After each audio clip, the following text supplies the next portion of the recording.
Okay, msikilizaji, hii ni sehemu ya 105 ya simulizi nzuri kabisa ya Mr. Hamza, na tunazidi kusonga mbele. Tulipoishia ni pale ambapo Hamza pamoja na Mr. Air wapo katika makao makuu ya Adept, na huko wameenda kucheki taarifa ambazo Hamza anataka kujua kuhusu Postman. Sasa walipokuwa huko, tunakufahamu kwamba Mr. Air ni Irami. Kwa sasa walipokuwa huko, taarifa ikatumwa ya kwamba kuna mabomu yameelekezwa upande wao.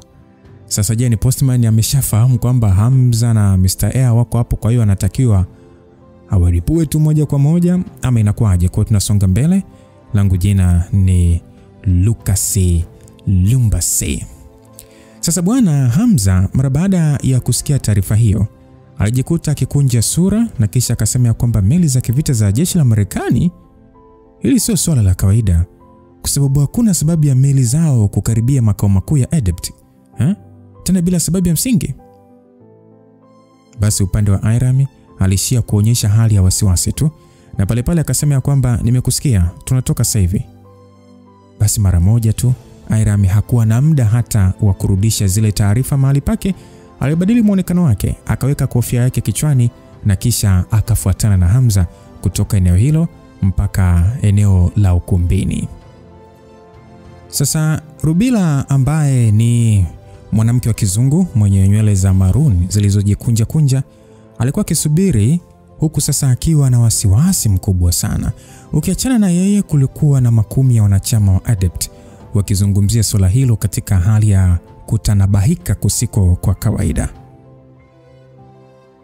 Sasa bwana, mara baada ya wote kumuona kiongozi wao, Rubila, kiongozi wa ulinzi, ndiye aliyekuwa kwanza kuongea. Akasema kwamba President, viongozi wa Kimarekani wanajua makao makuu yetu yalipo, lazima wanakuja hapa kwa ajili yetu, vinginevyo wasingeonekana katika ukaribu huu na meli nyingi za kivita. Akajibiwa kwamba kuna taarifa zozote kutoka kwa jeshi la Marekani. Basi baada ya kuulizwa hivyo, ni muda ule ule alivyouliza hivyo, simu iliyokuwa juu ya counter ilianza kuita. Flower, mwanamke wa mapokezi aliyekuwa katika wasiwasi mkubwa, alipokea haraka. Akasema kwamba hello, naongea kutoka makao makuu ya Adept. Kabla hatajamaliza, alijikuta akiinua uso wake na kumwangalia President Air. Akasema kwamba President, simu hii ni kwa ajili yako. Irami aliishia tu kukunja sura huku akipokea simu ile na kuiweka sikioni. Kisha akasema kwamba I am Air. Basi upande wa pili wa simu ukajibu ya kwamba ulizungumza kwa Kiingereza, ukijitambulisha kama ni Captain Blunt, kamanda wa kikosi cha maji, huku akidai kwamba atakuwa amekwisha gundua uwepo wao maili 50 kutoka makao makuu na meli 3 za kivita. Kwa hiyo Hamza, mara baada ya kusikia sauti hiyo, alijikuta akihisi kama alifahamu hivi. Akauliza ya kwamba huyu si yule bwana aliyekuwa akijinadi kuwa msaidizi kule Marekani na kumwambia Postman alipo? Basi Hamza alijiambia kwamba hakika bwana huyo lazima atakuwa katika udhibiti wa Postman, na ilionekana hata kuongoza vikosi hivyo vya kijeshi ni kwa sababu ya maagizo ya Postman na si vinginevyo. Basi Mr. A akasema kwamba General Blunt, unatafuta ugomvi na shirika letu la Adept, Nadhani unafahamu fika shirika letu limekuwa katika sera ya kutokufungamana na upande wowote kwa miaka mingi kwenye ulimwengu wa giza. Kama nyewe watu mnakusudia kuvunja sheria za ulimwengu wa siri na kufanya huu uvamizi wenu, basi mnapaswa kufahamu hatuwezi kukaa tu bila kufanya chochote, aliongea Mr. Air. Sasa Blunt huko akicheka akasema kwamba sisi wanajeshi wa Kimarekani hatuna woga wote. Kazi yetu ni kutii maagizo ya kijeshi bila kujali kitu kingine. Mr. akasema, ni maagizo gani ya kijeshi mliopewa? Akasema kwamba ni rahisi tu. Tumegundua uwepo wa Lucifer, kiongozi wa umoja wa Inferno kwenye makao makuu yenu. Lucifer, matendo yake ya kihalifu ya hivi karibuni ni tishio kwa usalama wa binadamu kwa ujumla, na sisi tupo hapa kwa ajili ya kumdhibiti. Kama President Air unataka kulinda makao makuu ya shirika lako tukufu, tafadhali muue Lucifer kwanza. Irami alijikuta akisema nini? aliongea huku akimwangalia Hamza. Hamza akasema kwamba kwa mtazamo wangu hao sio wanajeshi wa Marekani bali ni wafuasi wa Postman. Basi Hiram akauliza kwamba jenerali, je, haya maagizo yanatoka kwa Postman? Jamaa akajibu ya kwamba mimi sijui unachozungumzia bwana, President Air, mimi nimeshakutaarifu mwanzo. Hali ya kisiwa, yani kisiwa chenu chote kipo chini ya ulinzi wa doria ya mifumo yetu ya satellite. Kwa hiyo mkijaribu kukaidi, tutashambulia moja kwa moja na haitajalisha wewe na Lucifer mkishirikiana, maana hamtaweza kushindana na nguvu ya makombora yetu 100. Hamwezi kabisa. Punde tu kisiwa chote cha Egypt kitakuwa historia. Alishangaa sana akasema, makombora 100? Flower, mwanamke wa mapokezi, alijikuta yani ni kama akiwa kwenye mshangao mkubwa. Wanachama wengine wa Adept waliokuwa hapo walijikuta jasho likiwatoka. Ingawa kombora moja lilitosha pekee kuharibu jengo, lakini makombora 100 yalitosha kabisa kufuta kisiwa chote. Makombora hayo maalumu ambayo yameundwa kwa ajili ya kupiga shabaha kwa ufanisi wa hali ya juu sana. Sasa kama yote yakirushwa katika eneo tofauti ya kisiwa, yalitosha kabisa kukizamisha. Ile hali ya kufikiria tu makombora yakishuka kutoka angani, watu wa kisiwa hicho mili yao iliwasisimka. Sasa jamaa akasema ya kwamba, ndugu kiongozi Mr. Air, mimi nitakupatia dakika 3 tu pekee za kufanya maamuzi. Nataka kuwaona nyewe wawili mkipigana. Nadhani dakika 3 zinatosha kuamua. Alafu nikukumbushe tu, usije ukajaribu kukimbia ukidhani utakwepa makombora yetu. Walibaki wanajiuliza dakika 3. Wote walijiuliza huku wakiona kwamba ni kama muda huo hautoshi kabisa kufanya maamuzi makubwa kama hayo. Kila mtu alimwangalia Mr. Air na Hamza kama vile hawakuelewa ni maamuzi gani wawili hao watachukua. Sasa Flower akauliza kwamba, President, tunafanya nini? Hiram alijibu ya kwamba tena hatakuwa na wasiwasi, akasema mara ya mwisho mmoja wetu ungeharibiwa na wasaliti kadhaa. Ilikuwa ni kwa msaada wa Lucifer tuliweza kushinda na kuendelea kuwepo mpaka leo. Huyu ni rafiki yetu, na sisi kama Adept hatuwezi kufanya kitendo chochote cha kumsaliti. Pia kama tutajisalimisha kwa jeshi la Marekani leo hii, ulimwengu wote wa siri utatudharau na tutakuwa watumwa wao. Hivyo basi, kama kila mmoja wenu ananiamini, tafadhali sana nendeni mkajifiche kwenye vyumba vyenu vya ardhini. Kama kweli wakiturushia makombora yao, mimi nitajitoa kwa uwezo wangu wote kuwalinda. Basi Adept wote mara baada ya kusikia hivyo walitingisha vichwa vyao kuonyesha kukubaliana naye. Hawakutaka kufanya kitu chochote cha kishenzi cha kujitia aibu. Wote waliona waweke imani zao kwa kiongozi wao. Hata hivyo, mwanamama Rubila alionekana kuwa na wasiwasi. Akasema, President, ingawa ni kweli uwezo wako wa particle decomposition ni mkubwa, lakini kukuwezesha kukabiliana na mabomu ambayo yanatembea kwa kasi, sidhani kama ni jambo la kuweza kufanikisha. Hiram akasema, naelewa wala msijali. Sasa mwingine akauliza kwamba, lakini rais, ni kweli haijalishi utatumia mbinu gani kuweza kukabiliana na makombora, lakini hata kama ukifanikiwa ni ngumu wewe mwenyewe kujilinda. Kwa mantiki hii, sina maanisha unajiingiza kwenye matatizo kwa kutaka kujitoa kafara. Alafu kubwa zaidi ni kwamba hata kama tukiweza kupona, makao yetu makuu yatakuwa yameharibiwa kabisa na hayo makombora 100.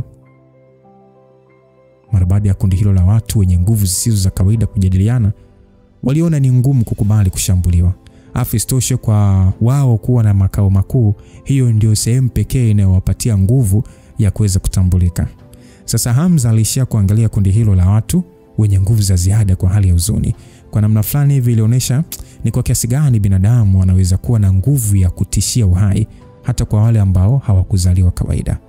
Sasa Hamza akasema kwamba nitabakia hapa na President na tutakabiliana na haya makombora.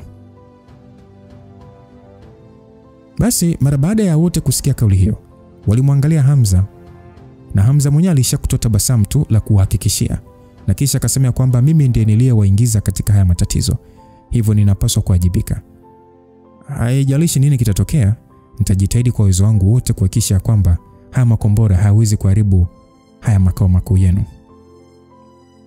Sasa Hiram akasema kwamba, Lucifer, si kwamba hili limetokea kwa sababu yako, hapana. Lazima Postman amekwisha kugundua kuwa miaka 30 iliyopita alikamatwa kwa sababu ya msaada wetu kwa Marekani.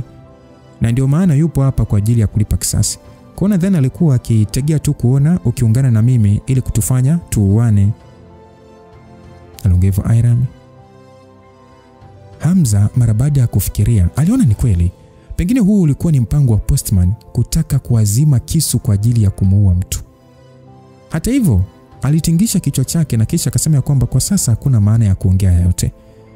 Wanatuangalia na kama hatutopigana mpaka kuuana ni lazima watarusha makombora. Sasa hapa tuna dakika moja pekee. Hivyo kila mmoja haraka jifiche kwenye mandaki. Sisi tutafanya kadri ya uwezo wetu kuhakikisha tunalinda eneo mlipo lisifikiwe na mabomu. Tutahakikisha pia tunalinda jengo la Ether pale kwa ajili ya kupunguza hasara. Ase baadhi ya adepts machozi aliwatoka. Walijua fika walikuwa na nafasi ndogo sana ya kuokoka wakiwa hai. Waliona ni ngumu kurushia mabomu 100 na kisha kuweza kupona. Hata hivyo hicho sio kilichowaliza. Walijua kwamba kwa uwezo waliokuwa nao Hamza na Airam, kama wangeamua kujiokoa walikuwa na uwezo huo, lakini walionekana kujitoa kwa ajili ya uhai wao na kulinda historia ya kisiwa chao. Hata hivyo muda ulikuwa muhimu sana kwao. Hawakuwa na nafasi ya kuwa na huzuni wala kuguswa. Kwa hiyo kupitia milango ya pale mapokezi walianza kuingia kwenye mahandaki. Ilikuwa ni bahati pia kwamba hakukuwa na adept wengi waliokuwa wakiishi kisiwani. Hivyo walikuwa ni wachache pekee waliokuwa wamejikusanya. Mara baada ya kuona kuwa wote wamekwisha kuingia katika handaki na kujificha, Airam na Hamza walitoka nje. Dakika 2 tu zilizopita, Rubila kwa kutumia macho yake ya rada aliweza kuona jeshi hilo limekwisha kuachia makombora kuelekea ujio wao. Hata hivyo upande huo haukurusha makombora yote 100, badala yake walirusha makombora 6 tu, ikionyesha wazi kuwa walikuwa wakipiga hesabu ya kulenga shaba zao. Walijua pia kuwa Hamza na Airam kwa uwezo wao watajaribu kulinda eneo la jengo la historia la kisiwa hicho. Hivyo walirusha mabomu kulenga sehemu 2 kwa wakati mmoja.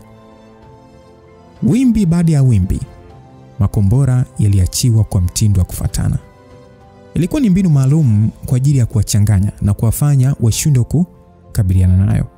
Hamza alishia kuinua macho yake na kuangalia anga la kisiwa hicho lilivyokuwa angavu na la kuvutia kwa macho ya hisia zisizoeleweka.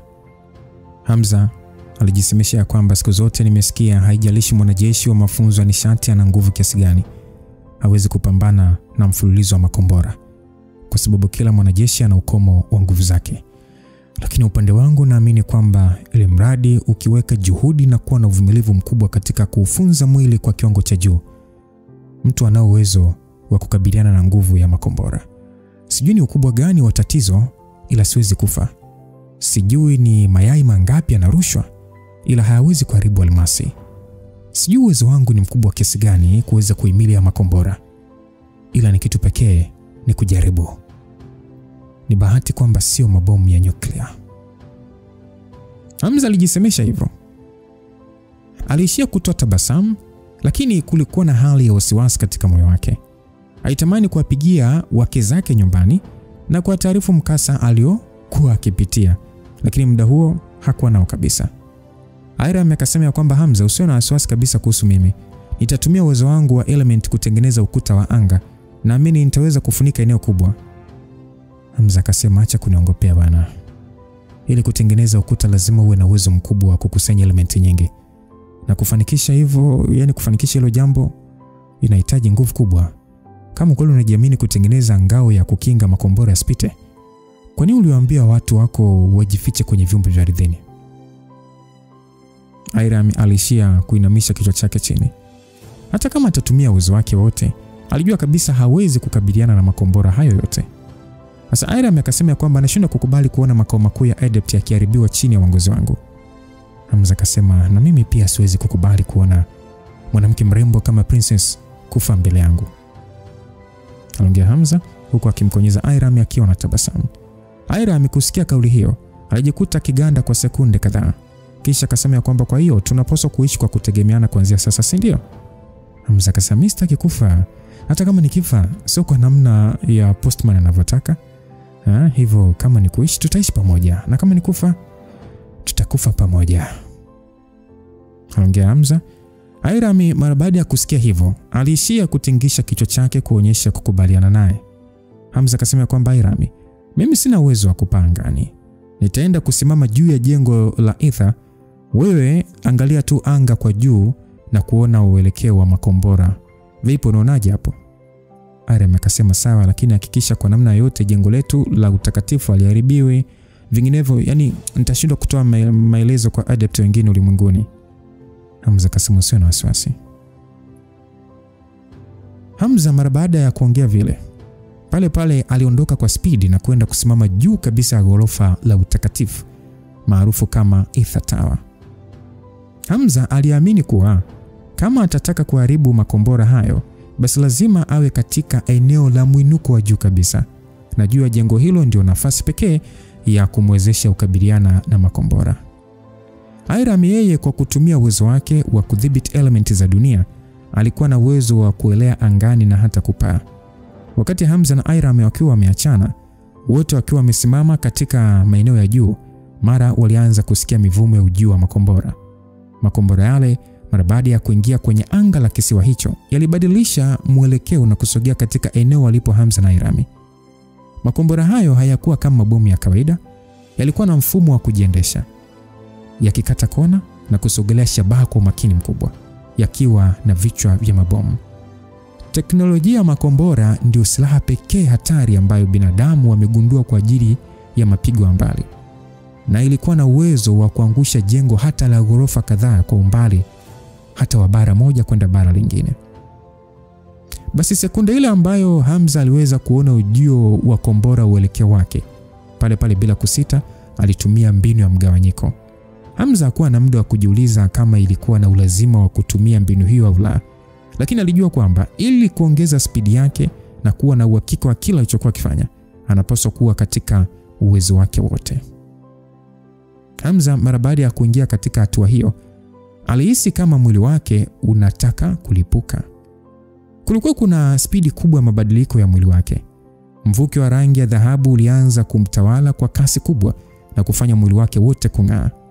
Katika macho ya Hamza, ilikuwa ni kama vile mwili wake umejaa miale ya moto. Mkandamizo aliotoa kutokana na mabadiliko hayo ulimfanya Airam aliyekuwa hewani mita 100 mbali kupigwa na butwaa. Airam alijikuta bila kupenda akimwangalia Hamza. Ilikuwa ndio mara yake ya kwanza kuona Hamza akitoa msisimko wa aina hiyo, na alishindwa kujizuia kujiuliza kwamba je, hiyo ndio nguvu halisi ya Hamza? Hata hivyo, Airam hakuwa na muda wa kufikiria sana. Haraka alitumia fursa hiyo kuamsha nguvu zake zote za kiroho na kugeuza hewa kuwa kinga kwa majengo yaliyokuwa chini yake. Kadri mabomu yale yalivyokuwa yakisogea, aliona atumia uwezo wake kuamsha nguvu ya uharibifu ili kuyayusha fuse inayoendesha makombora hayo, ili yashindwe kufika kisiwani na kugeukia baharini. Ilikuwa rahisi kwao kushambulia mabomu hayo na kuyafanya alipuke akiwa hewani, lakini walijua kuwa kwa kufanya hivyo ni kujitafutia kifo cha mapema.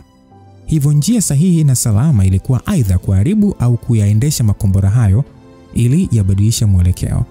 Hasa Hamza mara baada ya kupitia mgawanyiko, aliruka juu kama kombora, huku sasa kwa wakati mmoja akichomoa silaha kwenye pete. Pale silaha ya chuma ya kawaida ilichomoka na alirusha kuelekea angani, akidhibiti kwa kutumia mbinu ya hiari. Wakati huo ili kukabiliana na makombora mengine yaliyokuwa yakisogea kwa kasi, pale alitengeneza nguvu ya kusudi. Kutokana na kuwa katika hali ya mgawanyiko, nguvu ya kusudi aliyotoa ilikuwa kubwa mno. Ilikuwa ni wimbi kubwa la upepo uliosababisha msuguano wa hewa na kutengeneza ngurumo. Nguvu ile ya kusudi ilikwenda kuvaana na makombora yale mawili na kuyakata. Wakati huo silaha aliyokuwa akidhibiti kwa hiari ya akili yake ilikwenda kuvaana na kombora lingine. Hata hivyo, kuharibu mabomu hayo haikumaanisha kwamba hayatolipuka. Bado kulikuwa na fuse ambayo iliweza kusababisha mlipuko. Basi mara baada ya mlipuko wa makombora yale, nguvu ya presha ile ilimfyatua Hamza na kumpeleka mbali. Hamza alikuwa amepitia msukosuko uliofanya mwili wake wote kuhisi maumivu yaliyomfanya kupatwa na ganzi. Ilikuwa ni mara yake ya kwanza kuhisi nguvu halisi ya mlipuko wa kombora. Lakini hata hivyo hakuwa na muda wa kutafakari zaidi, kwani pale pale aliruka tena na kutua kwenye jengo la ghorofa kukabiliana na mengine yanayokuja. Sasa kwa Hiram, kwa kutumia uwezo wake wa kucheza na elementi za mabomu, aliweza kuharibu fuse za mabomu mawili na kuyafanya sasa yafeli kulipuka na kudondokea baharini. Huku kwa wakati mmoja msukosuko wa elementi za hewa aliotengeneza ulifanikiwa kulipua bomu moja. Hivyo ni sawa na kusema wote kwa pamoja walifanikisha kukabiliana na raundi ya kwanza makombora. Hata hivyo, watu wa Postman katika bendera ya Wamarekani hawakuwa na muda wa kuwapa nafasi ya kujipanga tena au hata kuvuta pumzi. Pale pale waliamua kuongeza idadi ya mapigo. Walirusha mengine 6 kwenda angani, huku 4 yakiambaa katika anga ya chini, hivyo kufanya jumla ya makombora 10 kuelekezwa kisiwani. Afumba zaidi ni kwamba walikuwa wamebadilisha kabisa ule mtupio wa makombora na kuyafanya yasogee katika engo tofauti kwa namna ya kusambaa. Kwa namna hiyo ingekuwa ni ngumu mno kwao kukabiliana nayo, kwa sababu ingehitajika zaidi ya nguvu ya kuyakinga na kuweza kuyadhibiti. Sasa Hamza na Hiram walijaribu kutumia uwezo wao kukabiliana na 4 yaliyokuwa katika anga ya chini na kuyageuzia baharini, lakini 6 yaliyobaki walishindwa kuwa na namna ya kuyazuia na walilazimika kuyafanya alipuke akiwa angani juu ya kisiwa. Hamza alijikuta akifunikwa na moto wa mlipuko wa mabomu mawili. Mwili wake ulishindwa kuhimili pressure na ukashuka kutoka angani, huku nguo zake zote zikiwa tayari zimekwisha kuungua. Mpaka anakuja kutua ardhini, mwili wake wote ulikuwa ukifuka moshi ya kuungua kwa ngozi yake. Hiram, licha ya kuweza kuhimili milipuko hiyo, alikuwa katika hali mbaya kabisa. Uwezo wake wa kudhibiti element ulitegemeana zaidi na nguvu ya akili yake, lakini mpaka hatua hiyo ulikuwa umepungua kwa kiasi kikubwa na kujisi kuchanganyikiwa. Kwa ufupi, kwa raundi hizo mbili ni kama hakuna namna tena ya wao kuweza kukabiliana na mengine atakayorushwa. Hata wajitahidi vipi, ni ngumu kwao kuweza kuzuia makombora hayo yasifike ndani ya kisiwa. Hata hivyo, ukweli ni kwamba Hamza na Hiram waliweza kudhibiti zaidi ya mabomu 16. Lilikuwa ni jambo la kutokufikiria kabisa kwa watu wa kawaida. Na ndio maana ulimwengu wa siri uliwekewa sheria ngumu mno na serikali zenye nguvu duniani. Kwa sababu kama watu wana nguvu namna hiyo, basi ni rahisi kwao kutawala watu wa kawaida. Sasa wakati milipuko hiyo ikitokea juu ya anga la kisiwa, upande wa waliokuwepo kwenye mahandaki walikuwa katika hali ya pressure kubwa sana. Karibia adepts wote walining'iniza vichwa vyao kwa hali ya kukata tamaa. Isitoshe, asilimia kubwa walikuwa ndio kwanza wamejiunga na umoja huo, hivyo hawakuwa na uwezo mkubwa wa mapigano. Sasa mwanamke Flower alipiga yowe la kilio akisema kwamba jamani, mimi bado ni kijana na mwanamke mrembo, sitaki kufa jamani, sitaki kufa. Alikuwa na levo, machozi yakimtoka, tena akiondoa kabisa makeup alikuwa amepaka usoni. Akaambiwa kwamba usio na wasiwasi, kwa uwezo wa Lucifer na rais wetu lazima wataweza kuyazuia tu. Si mnaona bado tupo salama hata baada ya raundi 2 za mashambulizi? Flower akasema kwamba lakini raundi 2 tu. Zimebakia raundi ngapi mpaka mabomu yote 100 kuisha jamani? Hata kama wana uwezo, mimi sidhani kama watafanikiwa kuyazuia yote. Aliongea huku sasa akiendelea kulia, lakini alikuja kushtuka akapata kama hofu fulani hivi baada ya kusikia bomu lingine puu. Ni muda huo sasa mmoja wa wanachama wa Adepts aliweza kugundua jambo na kuuliza kwamba alafu mbona kama kuna mmoja wetu hayupo hapa? Akasema ni kweli bwana, hata mimi nitaka kuuliza kwa nini Mr. Roloff hayupo hapa na sisi. Msikilizaji, ni muda huo Rubila aliweza kugundua kuwa mzee Roloff hakuwa miongoni mwa watu waliokuwa wameingia kwenye handaki. Nadhani mnamkumbuka, ni yule mzee tu ambaye mdoto alikuwa anakunywa pombe hapo reception. Sasa Flower akaambiwa kwamba hey Flower, si ulipaswa kuingia na Roloff hapa? Flower akasema kwamba jamani, mimi sikuwa na muda wa kutosha jamani, mzee mwenyewe alikuwa amelewa mpaka ajiwezi. Sasa mimi ningeingia naye vipi hapa jamani? Alongevo Flower. Kisha akaenda kusema kwamba afu kingine, kama rais na mwenzake hawataweza kushinda, huyo mzee haijalishi ni wapi alipo, iwe hapa au huko juu, atakufa popote pale. Kundi hilo la watu walishia kuangaliana katika hali ya huzuni. Macho yao yote yalijaa hofu na kutokujua cha kufanya mpaka hatua hiyo. Ni muda huo katika upande wa jengo la Ether, Hamza alikuwa ameyashinda maumivu ya mwili wake na kusimama tena. Aliweza kuhisi kabisa kuwa anahitaji muda wa kutosha kupona. Hata hivyo, kutokana na kuwa katika hali ya mgawanyiko, angalau aliweza kujisikia vizuri kiasi fulani.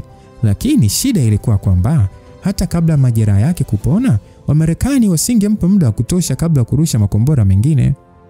So alishia kumwangalia Iram aliyekuwa mbali na yeye na kushuhudia msichana huyo akiwa katika hali ya hofu kubwa. Ilikuwa ni ile hali ya ubinadamu pale unapokumbana na jambo kubwa na kushindwa kujizuia na kuhofia uhai wako. Sasa muda mchache uliopita, wawili hao wote walikuwa na hali ya tumaini. Walihisi kwamba kama watatumia uwezo wao wote, wanaweza kuzuia makombora hayo 100. Lakini muda huo walijua fika kuwa tumaini lao lilikuwa bure kabisa. Mara baada ya kupitia raundi hizo chache, sasa kama makombora 10 tu kati ya 100 yaliyokuwa yamerushwa yamewachosha namna hiyo, ilikuwa ni zaidi ya kutowezekana kuweza kuhimili mvua nyingine ya makombora. Sasa Iram akasema kwamba Hamza, mimi naona hapa hakuna uwezekano wa kuyazuia makombora. Nadhani mbinu pekee ni wetu kuondoka na kumkamata Postman.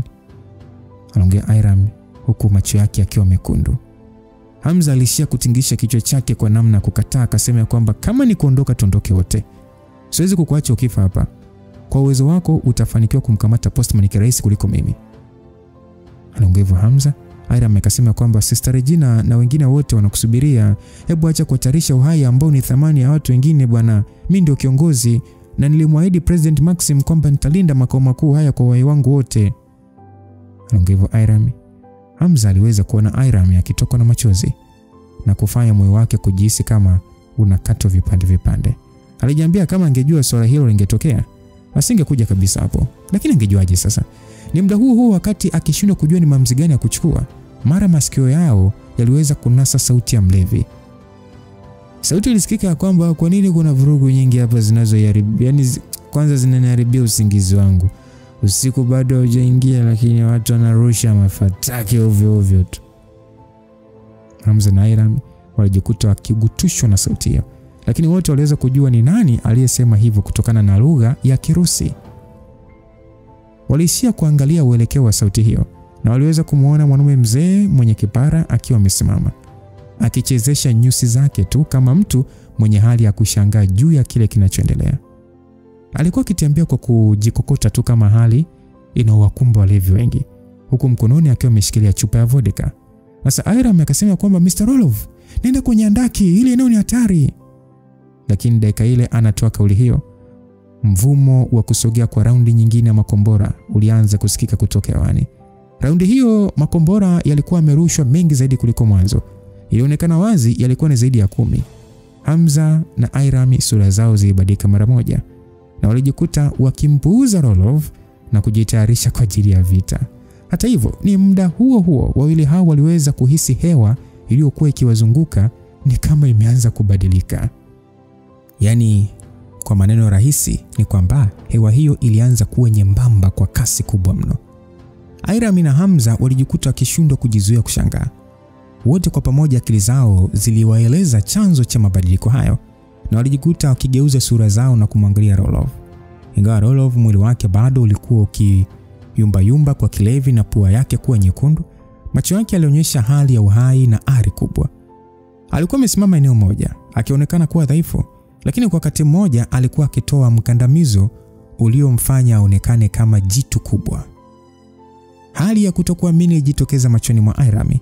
Ni muda huo ufahamu wa Hamza ulianza kufanya kazi kwa spidi, kwa sababu aliweza kugundua kuwa yule mwanaume mzee ambaye alionekana kama hakutamani kuishi na kupoteza muda wake wote kwa kunywa na kulala, alikuwa akitoa nguvu isiyo ya kawaida katika mwili wake kudadadeki. Ghafla tu mwili wa Rolov ulijifyatua kutoka chini na kwenda juu, kitendo cha kufumba macho na kufumbua. Alikuwa ameshapaa kwenda angani kwa zaidi ya mita 100. Afu kubwa zaidi ni kwamba spidi yake ya kujipaisha kwenda hewani ilikuwa ni kubwa kuliko ya Iram. Lilionekana kuwa wimbi la pressure ndilo lilomwezesha kupaa juu angani, huku akishinda kani ya mvutano. Mbele ya Rolov yalikuwa akimsogelea makombora 20 ya Beto X ambayo yalionekana kuwa tayari kuharibu kila kitu kitakachokuwa kwenye njia yake. Rolov alishia tu kusimama katikati ya anga. Sisi tunaelewana, alisimama katikati ya anga huku akiinua kichwa chake juu na kunywa pafu moja la pombe ya vodka. Kisha akairusha chupa ile pembeni. Mikono yake ilionekana kujikusanya pamoja mbele yake. Mikono ya kizee, lakini ilionekana kama mikono ya malaika wa Mungu. Roloff alianza kutoa kicheko kilichosambaa angani kama mtu mwenye wazimu kudadadeki, huku mikono yake yote ikichanua kama vile kuna jambo kubwa ambalo analosherehekea kutokana na ushindi. Ghafla tu mkondo wa hewa kutoka pande zote ulianza kujikusanya katika eneo moja, huku yeye mwenyewe akiwa kituo cha mkusanyiko huo. Eneo la katikati lilionekana kukosa tabaka la anga hewa, huku maeneo ya pembeni yakigeuka kuwa ukuta kutokana na shinikizo kubwa. Yaani kwa lugha nyepesi, pressure ya anga iligeuka kuwa ukuta usioonekana. Roloff mara baada ya kuchanua mikono ile, ghafla alikusanya pamoja kwa kuifumbata. Kitendo kile kilifanya kani ya anga hewa kutoka pande zote kugeuka kuwa mafuriko na kusogea eneo la katikati lililokuwa tupu. Matendo yale yalifanya maji ya baharini nayo kuanza kuinuka kwenda angani kama vile yanataka kutoroka uso wa dunia. Wingi wa maji hayo yaliyojinyanyua kutoka kwenye usawa wa bahari kwenda angani pengine yalikuwa na uzito wa tani zaidi ya milioni. Sauti za mawimbi kugongana na anga zilikuwa kama vile anga linataka kudondoka kushuka chini. Na kwa matendo hayo ilikuwa ni kama nyakati za mvuna nishati kupitia hatua ya dhiki kutokana na radi ya malipizi. Makombora yale 20 yaliyokuwa yakitegemea nguvu ya hewa na kani ya anga, baada ya kukumbana na mabadiliko hayo ya msukosuko wa hewa, yaligongana na kulipuka. Hata hivyo, licha mlipuko wake kuwa mkubwa, lakini mara moja tu ulimezwa na nguvu ya atmospheric pressure. Kwa lugha nyepesi, mlipuko ule ulikuwa ni kama ushuzi. Miale yake iliwaka mara moja tu na kisha ikatoweka ndani ya sekunde. Kuhusu vipande vya vyuma vya makombora yale, viligeuka vipande vidogo vidogo na kusambaratika. Hamza na Hiram waliokuwa chini, kwanza mwanzo mpaka kumalizia, waliangalia tukio hilo lote mpaka kuelea kwa vipande vya vyuma. Wote walikuwa na midomo iliyokuwa wazi kwa muda mrefu sana. Kama ingekuwa wao, wangetumia nguvu nyingi sana mpaka kuweza kuzima mashambulizi hayo makombora. Lakini kwa Roloff, alichohitaji ni mikono yake miwili tu kuyadhibiti na kuyaharibu kabisa. Wakati wa kusambaratika kwa vyuma vile vya mabomu, hali ya hewa ya eneo hilo ilianza kurudi katika hali yake ya kawaida. Mpaka hali yote ilipokuja kukaa sawa na mawimbi ya bahari kutulia, Hamza na Hiram bado hawakuwa wametulia. Mshtuko alioweza kuupata haukuwa kuzima kwa sekunde chache. Silaha za namna hiyo ambazo ni tishio kwa binadamu, kudhibitiwa namna hiyo kwa wepesi ni kitu ambacho najua hakuna anayeweza kuamini. Maana hata najua hata mwenyewe hapo unaisikiliza uamini. Sasa Hiram akasema, nishajua. Aliongea Hiram aliyekuwa na macho yake mazuri. Ajikuta akisimama huku kwa wakati mmoja akionekana kujawa na furaha. Hiram akasema kwamba wewe ni Mr. Rodman Crofts, ndio rais mstaafu baada ya Rais Maxim, uliyewahi kushikilia cheo cha uhodari wa vita. Aliongea Hiram. Hamza mara baada ya kusikia kauli hiyo ni kama aliamshwa kutoka usingizini baada ya kuelewa. Pale pale aliunga mkono kauli ya Hiram kwenye nafsi yake mara tu baada ya kukumbuka picha ya mtu aliyemuona kule kwenye ile maktaba. Ingawa kulikuwa na gap kubwa la muonekano wake wa sasa na ule wa kwenye picha ile, bado kulikuwa na vitu ambavyo havikuwa vimepotea vilivyomfananisha na picha ya ujana wake. Rodman Mancroft ndio jina lake. Alifahamika kama mtaalamu ndani ya Adapt ambaye uwezo wake ulikadiriwa kuwa katika level ya uhodari. Hii ni level, kwa fupi ni level ile tu ambayo inapishana kidogo sana na mtaalamu wa level ya ujemedari. Hata Adapt wenyewe wa kizazi kipya hawakuwa na taarifa kamili ya wapi alipo Rodman tokea kuachia madaraka yake kwenda kwa Maxim kwa zaidi ya nusu karne, na inasemekana uwezo wake ulikuwa ni kudhibiti shinikizo la anga, yani atmospheric pressure, kwa kulipunguza ama kuliongeza kwa zaidi ya paskali milioni 1. Inasemekana katika rekodi zake alizowahi kuweka, alishawahi kupandisha shinikizo la anga mpaka kufikia paskali milioni 1.4. Hapa sasa kama ulikimbia geography na physics tulia sasa, utaelewa vizuri tu. Yani Kwa lugha nyepesi ni kwamba ana uwezo wa kutengeneza maada inayokaribia hali ya superdance kwa kutumia uwezo wake. Nini maana ya superdance? Superdance ni hali ambayo maada au dutu huminywa katika kiwango cha juu sana zaidi ya ukomo wake wa kuminyika. Hapa ngoja nikupatie mfano ili tuelewane vizuri. Chukulia mfano kitu kiwe na ujazo wa ukubwa wa kitenesi cha mchezo wa meza, lakini kiwe na uzito wa zaidi ya tani moja. Hiyo ndio hali ya maada kuwa katika muundo wa superdance. Kwa hiyo, kwa kurahisisha, uwezo wa Rodman ni kutengeneza mkandamizo ambao unaweza kugeuza kitu ambacho kinaonekana kuwa kikubwa kwa ujazo na kuwa kidogo sana bila kupoteza uzito wake wakati kikiwa kikubwa. Hivyo katika historia ya Adept kulikuwa na jina maarufu la atmospheric tyrant, mtu aliyeaminika kuwa na nguvu kati ya wenye nguvu. Hamza alihisi mwili wake ukitingishika, si kwa sababu alikuwa akimwogopa Rodman, bali kwa sababu alikuwa katika hali ya kuhamasika isiyo kawaida. Ilikuwa ni mara yake ya kwanza kuona uwezo halisi wa mtu aliyefikia cheo cha uhodari, watu wenye uwezo wa kujitosheleza kutawala ulimwengu. Swala hilo halikuwa la kusadikika tena kwake ama kuambiwa, bali alikuwa akishuhudia miujiza waziwazi. Kwa Hamza, jambo hilo lilikuwa motisha kubwa. Ilikuwa ni hali ya kumshawishi aweke bidii, pengine anaweza kufikia level hizo. Alikuwa kitamani siku itakayokuja awe mtu kama Rodman, mwenye uwezo wa kutengeneza mkandamizo wa kugeuza vitu vyenye muonekano mkubwa kuwa vidogo. Kuwa hodari ama jemadari ilimaanisha kuwa mtu aliyekuwa amevuka teknolojia, mtu ambaye anaingia katika daraja la kupingana na kanuni za ulimwengu. Hasa Hamza alikuwa akijifunza usiku na mchana ili kuvunja vizingiti vya mwili wake. Yeye kwa muda huo mbele ya mtaalamu huyo wa cheo cha uhodari alikuwa ni mdogo sana. Alafu istoshe kulikuwa kuna watu wa vyeo vya uhodari wachache sana ulimwenguni ambao bado wako hai kwa zaidi ya miaka 100. Sasa kwa Hamza ndio kwanza alikuwa na miaka 20 huko. Alielewa kwamba bado anayo safari ndefu ya kwenda. Hata ile hali yake ya kupambana iliongezeka ukubwa zaidi ya mwanzo. Sasa muda huo mzee Rodman ambaye alikuwa angani alishusha kichwa chake chini na kuangalia Hamza na Irami. Mzee yule aliendelea kutota basamu lake, akionyesha meno yake ya njano, kisha akasema kwamba njooni. Hamza na Irami walijikuta wakishangaa kwa muda, lakini dakika ile ile waligundua kwamba chini ya miili yao pressure ilikuwa ikibadilika na kuwafanya waanze kupandishwa juu kwa spidi. Kitendo hicho cha kunyanyuliwa juu kwa spidi sio kawaida. Kilifanya kwa mara nyingine Hamza na Irami kuwa katika mshangao mkubwa. Basi muda huo Irami alikuwa ameshaondoa vazi lake la kujificha. Uso wake ulikuwa umejaa hali ya kuamanika, huku macho yake yakiwa katika hali ya kuchanua kama nyota. Akasema, "Oh, President Croft, kumbe bado uko hai?" Akasema kwamba nishastaafu hicho cheo miaka mingi iliyopita. Wewe ndiye rais kwa sasa bwana. Istoshe sijasikia kwa muda mrefu mtu akiniita hivyo.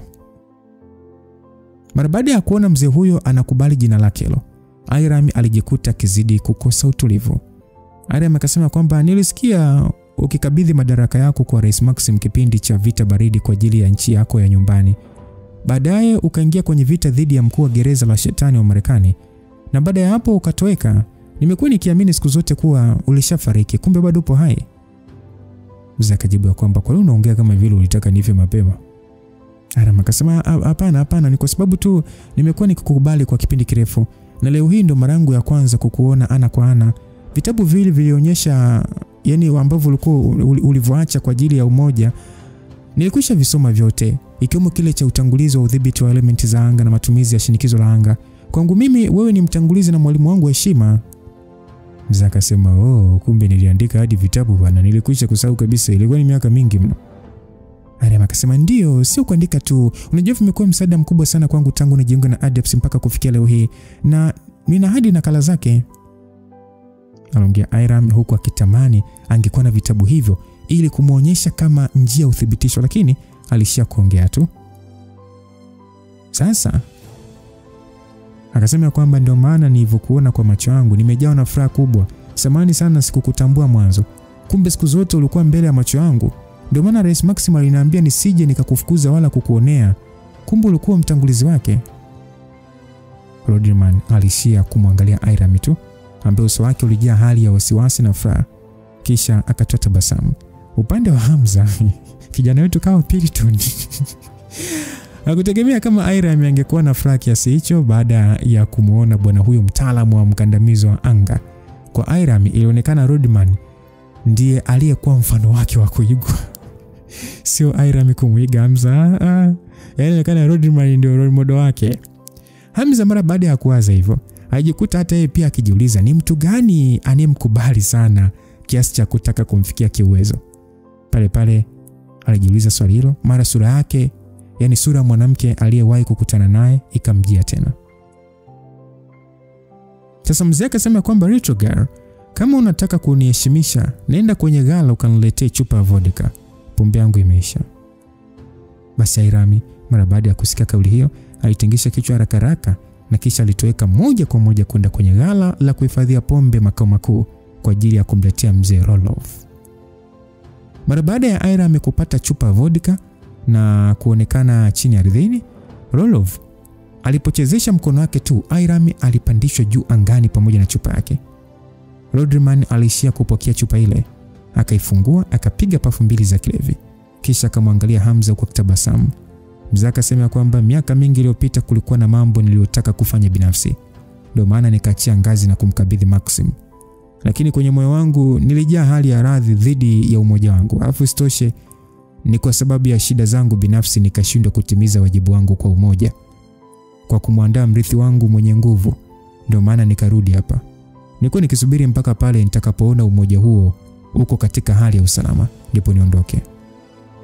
Mwanzoni nilidhani kusubiri kwa miaka 10 pekee ingetosha kwa mimi kuondoka, lakini usitegemea swala kama hili itatokea. Hata hivyo mzee na wasiwasi tena bwana. Hili swala limekwisha isha na sidhani kama kuna mtu yeyote atakayekuja kuletea shida umoja. Kwa namna hii pia anaweza kulichukulia kama kulipa fadhila kwa rais wangu aliyeondoka kwa kile alichokifanya miaka 200 iliyopita. Kwa hiyo ndio hivyo. Sasa binti, na wewe kijana mkorofi, hebu tuendeni tukaangalie hizo meli kabla hawajatuma bomu mengine. Basi mara baada ya Rodman kuongea hivyo, pale pale alitoa wimbi lingine la shinikizo la anga na kuwasukuma Hamza na Airam pamoja na yeye mwenyewe kuelekea upande wa makombora iliyokuwa kitokea. Kama ingekuwa ni mtu wa kawaida ambaye angesukumwa na presha hiyo, angesambaratika vipande vipande. Lakini kwa sababu Hamza alikuwa na utimamu sio wa kawaida wa mwili na Airam alikuwa na uwezo wa kujilinda kwa kutawala elementi za anga, waliweza kuhimili. Ilikuwa ni mara ya kwanza kwa Hamza kuelea angani kwa spidi kubwa bila kutumia chombo chochote cha usafiri. Ghafla, wakati walipokuwa wakielekea upande wa meli hizo za kivita, walisikia mvumo wa ujio wa makombora, jambo lililomfanya Airam kuwa wa kwanza kushtuka. Basi mzee akaambiwa kwamba President Croft, kuna makombora mengine. Rodman alishia kushika chupa vodka kwa mkono mmoja huku akitumia mwingine kutengeneza shinikizo. Mara baada ya shinikizo hilo kuungana na anga na bahari, makombora yote yaliyokuwa yakiwasogelea yalipoteza nguvu ya kusafiri hewani na kuanza kushuka chini. Ndani ya sekunde chache tu, mabomu yale yote yalipoteza uwezo wake wa kujisukuma mbele na kudondoka kwenye bahari kisha kupotea. Ingawa Hamza na Airam walikuwa wameshuhudia uwezo huo wa kudhibiti anga kwa mara ya kwanza, mara baada ya kuona jambo hilo kwa mara nyingine, walijikuta wakitetemeka. Kwa uwezo huo, waliona hata kama ingetumika mabomu ya nyuklia kushambulia, bado ingekuwa bure. Ilikuwa ndio maana baraza la Maxi, kiongozi wake alipaswa kuwa katika cheo cha ugwiji na sheria ikakataza wale wa cheo cha uhodari au jemedari kuchaguliwa. Ilionyesha kabisa kwamba mtu wa cheo kikubwa namna hiyo akichaguliwa, hakuna nchi wala taasisi ambayo ingeweza kupingana naye. Ndani ya dakika 3 au 4 wote kwa pamoja waliweza kufika juu ya meli 3 za kivita. Rodman alishia kugeuza macho yake tu na kisha akamwangalia Hamza. Akasema kwamba wewe mkorofi, kama unataka kumkamata Postman, ni heri uharakishe kwenda kumkamata mtu yoyote ambaye unajua akili yake imechukuliwa. Mara baada ya kusikia hivyo, Hamza haraka sana alionekana kuelewa na kusema kwamba master mkuu, nitaenda kumchukua, nipe msaada kidogo.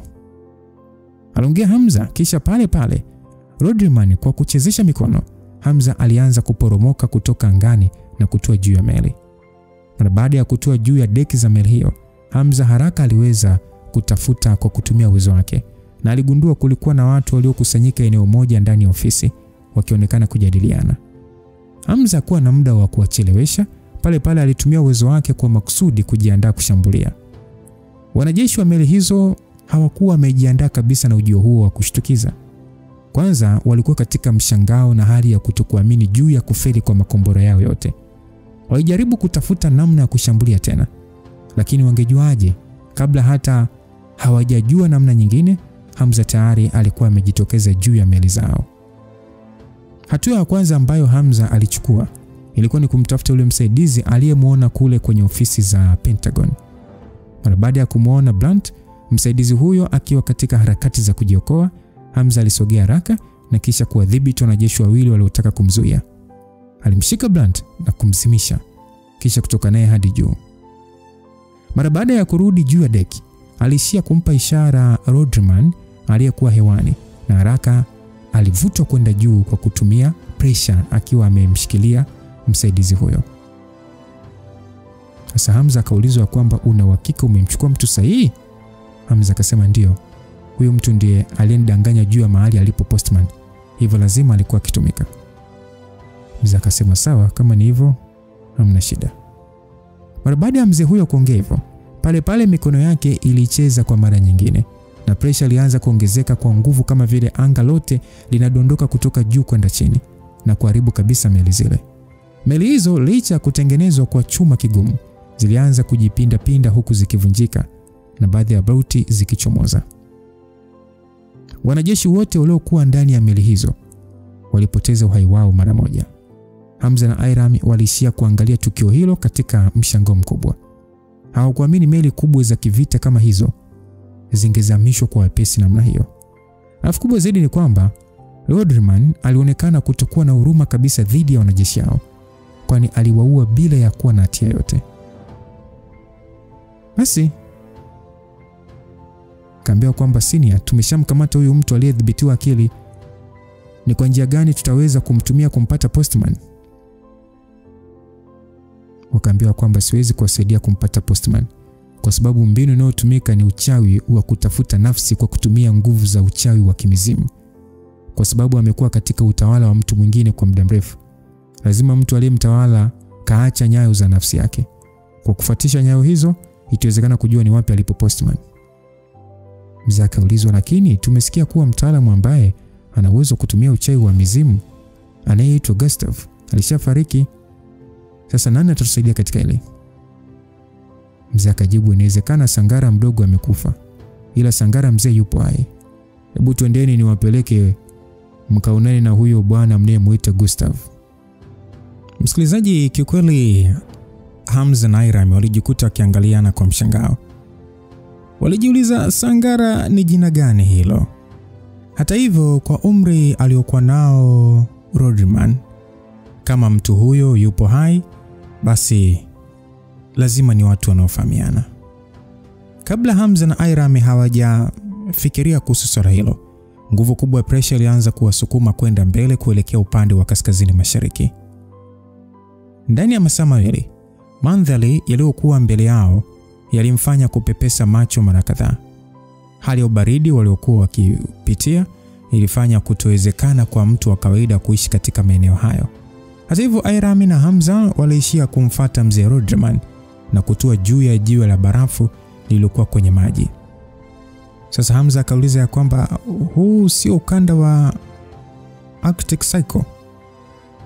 Hamza ndiye aliyekuwa kwanza kuuliza hivyo, kwa sababu ukiachana na maji, karibu maeneo yote yalikuwa yametawaliwa na majabali ya barafu yaliyosimama juu kana kwamba yanateleza.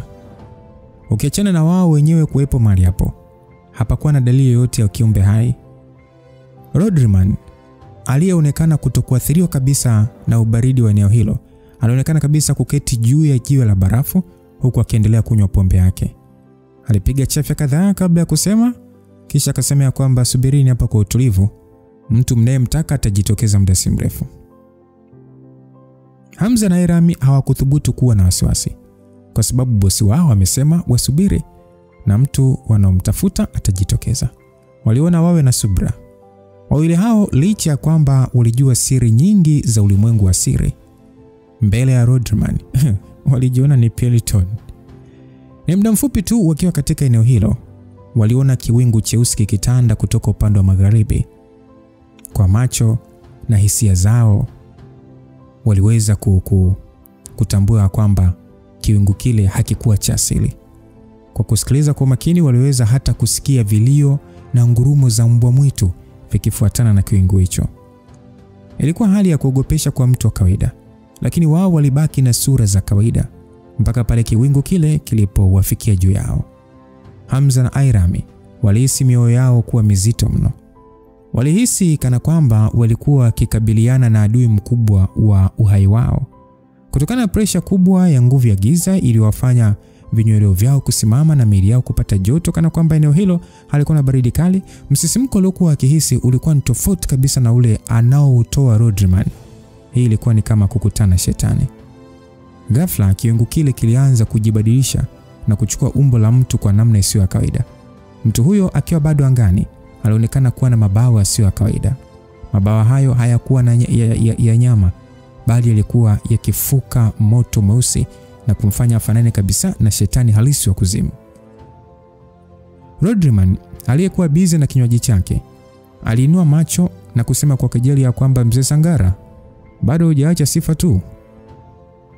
Basi Hamza na Airami walijikuta wakiwa wamekumbwa na hisia kali. Waliweza kuhisi nguvu za mtu huyo zikilingana au kuzidi za Rodriman mwenyewe.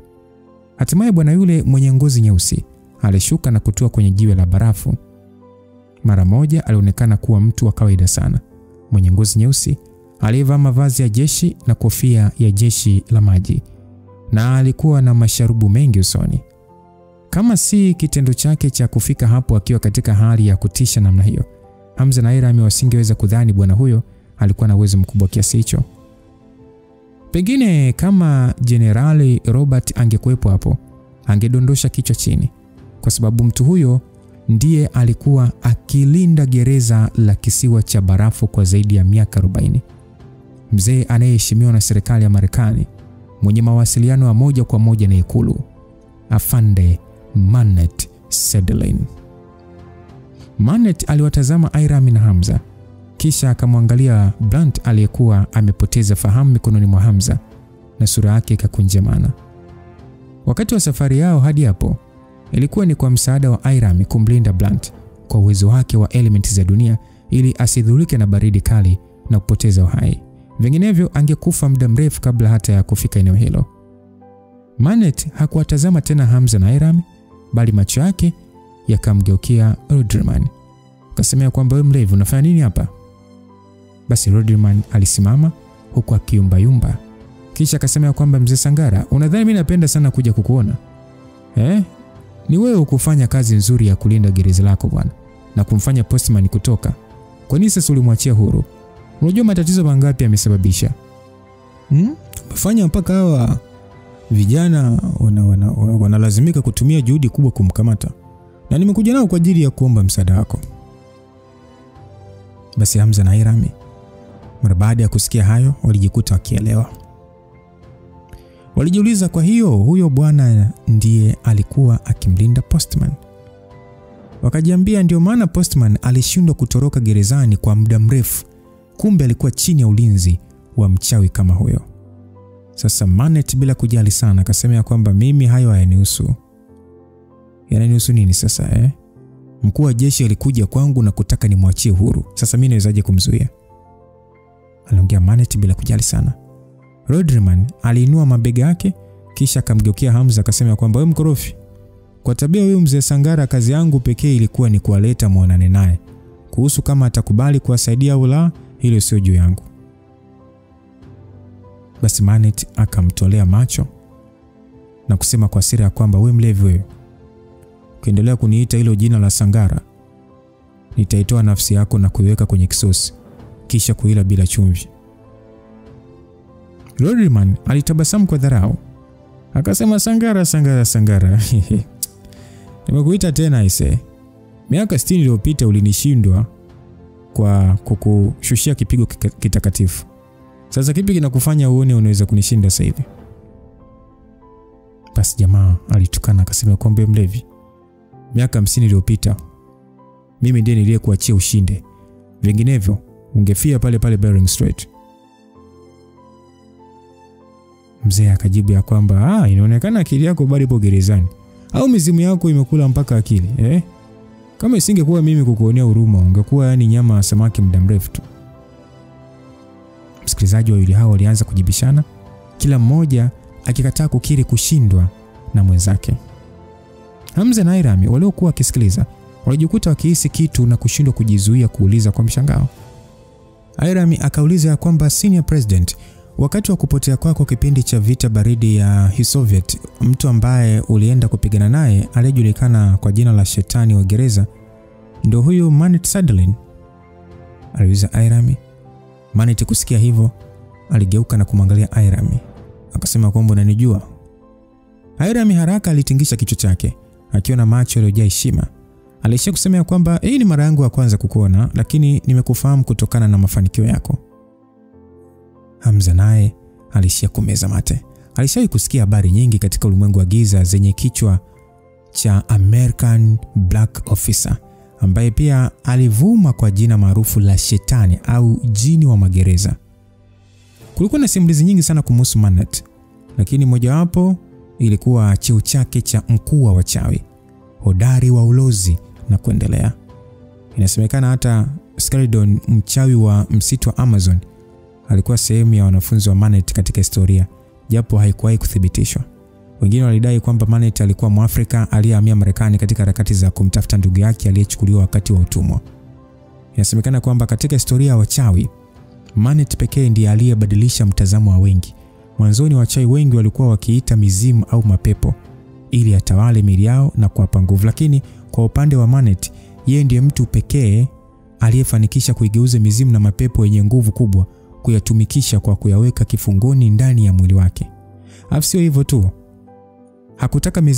hakuteka mizimu pekee na kuifanya imtumikie, bali pia alifanikisha kuweka kifungoni majini 100 yenye nguvu kubwa na kunyonya uwezo wao.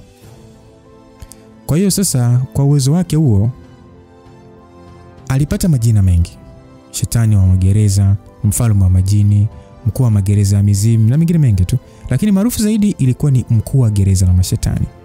Kama ilivyokuwa kwa Rodman kupotea, ndivyo pia kwa Manet. Ilifahamika katika historia kwamba mara baada ya Rodman kwenda kupigana na mkuu wa gereza la mashetani wa Kimarekani alipotea. Lakini pia upande wa Manet ilijulikana alipotea mara baada ya kwenda kupigana na Atmospheric Tyrant.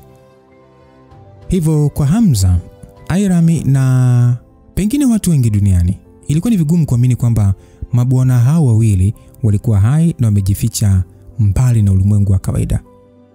Rodman alikuwa akijifanya mlevi katika makao makuu ya Adept, na Manet akiwa mlinzi wa gereza la kisiwa cha barafu. Basi Manet akasema kwamba sio rahisi. Nyinyi watoto, wakati wangu nikiwa maarufu ulimwenguni, nina uhakika bibi na babu zenu hawajazaliwa bado. Basi Rodman akasema kwamba wewe punguza ujivuni bwana, wewe sangara. Aliongea hivyo huku sasa akipiga puff la vodka yake. Akasema kwamba muda wako wa kujisifia mbele ya watu umeshaisha bwana. Naona kabisa huna muda mrefu wa kuendelea kuishi. Manet akasema wewe, nimeshaishi miaka mingi kukuzidi wewe mlevi, na kwangu unaonekana kuwa nusu mfu tayari. Mara baada ya kuona wawili hao wanakaribia kujibishana tena, Hamza hakuwa na jinsi zaidi ya kujipa ujasiri wa kuingilia. Wazee wangu, nyinyi wote ni walimu wenye umaarufu mkubwa kwenye ulimwengu wa giza, na wapo watu mpaka leo hii wanawasujudia, lakini kwa sasa naomba niwasumbue mnisaidie kumkamata huyo postman. Basi Hamza alitulia kuanza kusikilizea, kisha akaendelea. Senior, naomba nikusumbue kwa ajili ya kunisaidia kujua postman alipo kupitia huyu mwanajeshi aliyetawaliwa kiakili. Alisema hivyo Hamza, na Manet akauliza kwamba kwa nini kusaidie. Hamza baada ya kuulizwa swali hilo ajikuta akimwangalia Rodman. Hata hivyo mzee huyo alikuwa tayari amekwisha kusema kwamba jukumu lake ni kuwaleta tu hapo, lakini kuhusu kusaidiwa, hilo lilikuwa ni juu yao wenyewe. Sasa Hiram akasema kwamba Master Sutherland, tafadhali tunakuomba msaada wako. Huyo postman hasameheki kabisa. Anaua watu kila mahali pasipo kujali misingi ya utu. Tukichelewa kumpata, watu wengi zaidi watapoteza uhai. Baada ya kuongea hivyo, yule mzee alitingisha kichwa kukataa. Akasema kwamba hebu acha kuzidisha. Hawezi kuua watu wengi kiasi hicho unavyosema. Na hata kama watu wote duniani wakifa, mimi nanihusu nini mimi? Mimi nimekuwa mzee, sina muda mrefu wa kuishi. Zaidi ya hapo, huyu postman ameachiwa huru na idara ya ulinzi wa nchi yangu. Mimi ni Marekani ambaye nimeishi na kula kwa kutegemea ruzuku za serikali kwa miongo kadhaa. Basi baada ya kuongea hivyo, akasema kwamba postman ametumwa na jeshi la nchi yangu. Hivyo niambieni kwa nini nisaliti nchi yangu na kuwasaidia nyie. Hamza akasema kwamba mzee, hili sio swala la kitaifa. Hili ni swala la watu wetu, swala la binadamu wote. Sasa mzee alicheka. Akasema nimekwisha kusema kwamba hata binadamu wote mkifa au mtoweke hainihusu.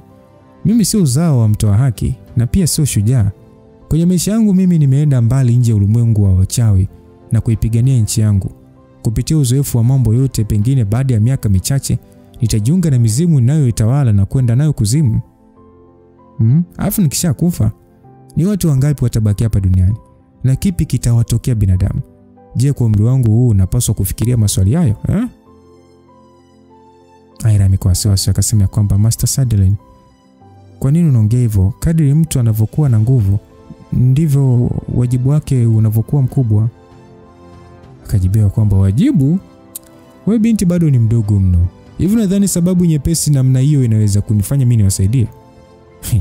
Siku moja wazazi wako wote wakishakufa, ndugu zako wote wa kike na wa kiume wakishakufa, wapenzi wako, watoto wako na wajukuu wako wakikuacha, na ukabaki wewe tu kama mtu uliye hai, huku hakuna hata mmoja anayekufahamu wala kukukumbuka ulichokifanya, utagundua kwamba wajibu, haki, uovu na umaarufu ni takataka tu. Ulimwengu haukuthamini kama unavyofikiria. Ulimwengu hauhitaji mtu. Ulimwengu utabakia kuwa ulimwengu. Mbele ya ulimwengu, hata uwe na nguvu au ukubwa kiasi gani, utabaki kuwa kama tone la maji mbele ya bahari.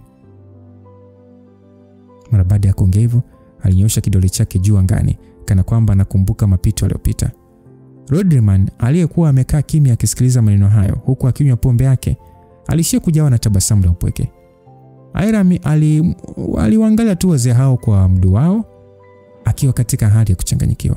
Hakujua kabisa ni kitu gani wataalamu hao walikuwa wakizungumza. Licha ya kuonekana kuwa na nguvu kuliko watu wote, bado walionekana kama watu wasiokuwa sehemu ya dunia hii. Ina maana wajali chochote kuhusu uhai wa binadamu? Upande wa Hamza, naye alikuwa katika mawazo mazito. Baada ya kufikiria kwa muda, alitingisha kichwa kisha akasema kwamba nimekuelewa Senior. Nimekuelewa unachomaanisha. Na kama ni hivyo basi nina swali moja kwako. Je, kuna namna yoyote ya sisi kukufanya utusaidie kumpata postman? Kama una sharti au hitaji lolote, tafadhali liweke wazi. Kama lipo ndani ya uwezo wetu, tutaangalia namna ya kukutimizia. Mara baada ya Rodriman na Manet kusikia hivyo, walikaza macho yao wote wakimwangalia Hamza kwa kuvutiwa naye. Manet huko akitoa tabasamu la uovu akasema kwamba wow, nimevutiwa. You want to negotiate with me? Hamza akajibu kwamba kwangu mimi naamini kwamba ili mradi mtu upo hai, lazima kuna kitu unachotamani. Kama ilivyo kwa mwandamizi mstaafu Rodriman kupenda kunywa pombe, lazima pia kuna kitu mkuu wa mashetani kama wewe unakitaka. Maiti akasema kweli kabisa. Wewe mtukutu, wewe una akili. Uwezo wako wa kufikiria ni mkubwa kuliko wa huyu binti mdogo huyo. Hamza akasema shukrani nyingi sana mzee. Tafadhali naomba niambie ni jambo gani nifanye ili utusaidie. Alisema hivyo Hamza ambaye hakuwa na jinsi. Hiram aliyekuwa pembeni alijihisi kana kwamba alikuwa akionewa kwa kuambiwa ana uwezo mdogo wa kufikiria, na akaishia kujisemea moyoni ya kwamba nitafikiria nini sasa wakati mwenyewe sijui hata mnachoongea. Basi wakati huo macho ya Manet yalibadilika na kuwa mekundu huku akitoa nguvu za kichawi na kumtazama Hamza kana kwamba anajaribu kupiga mwili wake kwa uchawi. Baada ya dakika kadhaa kufanya hivyo, alionekana kushangaa na kisha akauliza kwa tadhali ya kwamba wewe mtukutu kama simba mkongwe, ni nani wewe? Mara baada ya Rodriman kusikia neno simba mkongwe, muonekano wake ulibadilika mara moja. Alishia kugeuka na kumwangalia Hamza. Hamza upande wake alijihisi kuchanganyikiwa na kuishia kutingisha kichwa kana kwamba anakataa. Kisha akasema kwamba sijui unamaanisha nini kuniita simba mkongwe? Mimi jina langu naitwa Hamza mzee. Simba mkongwe sijajua sasa ni nani, lakini mimi jina langu ni Hamza mzee. Manet na Rodriman waliangaliana kimya kimya. Wote wawili walikuwa ni wazee wenye uzoefu mkubwa, na hivyo hawakutaka kumwambia Hamza kile asichokijua. Sasa Manet akasema kwamba kama hujui basi potezea. Alisema Manet huku akiwaza, kisha akatingisha kichwa na kuongeza maneno ya kwamba nadhani unatosha hata wewe. Napenda kijana kama wewe anayejua watu wanafikiria nini. Hivyo hitaji langu nataka upige na mimi. Airam alishtuka. Hajikuta akipigwa na mshangao. Hamza pia alikuwa katika mshtuko kiasi kwamba alitamani kulia, lakini hakukuwa na machozi. Akaambiwa kwamba usio na wasiwasi, najua fika hata mkiungana wawili hamtaweza kunishinda. Kuna mbinu yangu mpya niliyoigundua. Kama utaweza kupokea shambulizi langu moja kupitia hiyo mbinu bila kupoteza uhai, nitakusaidia kumpata Postman. Msikilizaji, kwa kile walichoshuhudia kuhusu nguvu za Rodriman, ilikuwa ni vigumu hata kufikiria nguvu ya shambulizi moja la Manet lilivyo. Mtu wa kiwango hicho anawezaje kupokea shambulizi na kuishi bila kufikiria mara mbili? Ilikuwa wazi kwamba kwa Hamza kupokea shambulizi la mtaalamu kama huyo na kubaki hai ilikuwa ni hatari kubwa. Shambulizi moja la Rodriman pekee lilikuwa lilikuwa lina mkandamizo mkubwa wa shinikizo la anga ulioweza kuharibu meli za kivita na watu wake.